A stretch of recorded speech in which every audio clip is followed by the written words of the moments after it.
Activity 19. As you read, think about how what you learned so far in this unit relates to the text. Grow it here. Eat it here. With 80% of the world's population living in cities by the year 2050, we need to consider indoor farming. What do you think of when you hear the word farm? You probably think of a large, open land with lots of different crops growing and animals grazing, right? Well, urban agriculturalist Caleb Harper is working to change how we think about farms. Over the past few years, Caleb has been researching different forms of vertical farming. He has been working to bring farms into the city. His main focus is on two types of vertical farming, aeroponics and hydroponics. With aeroponics, a nutrient-filled mist is sprayed on a plant's roots to help them grow without soil. With hydroponics, a plant is grown in nutrient-rich water. Caleb uses simple computer technologies to monitor his crops.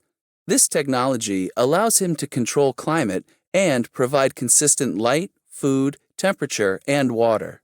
The result is better plant growth and flavor. This consistency also allows his crops to produce food 4 to 5 times faster than those of a traditional outdoor farmer. Caleb's work is important. Right now, we are facing a global food crisis. The world's population is at 7 billion. In 30 years, it will be nearly 9 billion. We will need to produce 70% more food to feed these additional people, but there isn't enough farmland. Even if there were, traditional farming can be harmful to land. Overused soil loses nutrients. Farmers use chemicals to treat their crops. These chemicals get into the ground and run off into bodies of water. The polluted water supply threatens the ecosystem and the health of those living nearby. Vertical farming systems can help solve these problems. First, farms in urban areas will allow people to harvest fresh produce year-round. There is no need to worry about threats such as droughts or insects, which could ruin a crop. And indoor farms are sustainable. They use less water than a traditional farm, and with aeroponics, 97% of fresh water is reused.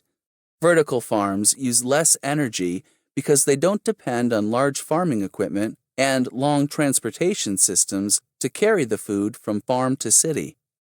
And all of the crops in an indoor farm are grown without pesticides, so they are fresh, healthy, and organic. So the next time you hear the word farm, don't just think of that large open land with crops and animals. Think inside the city. It's the future of farming.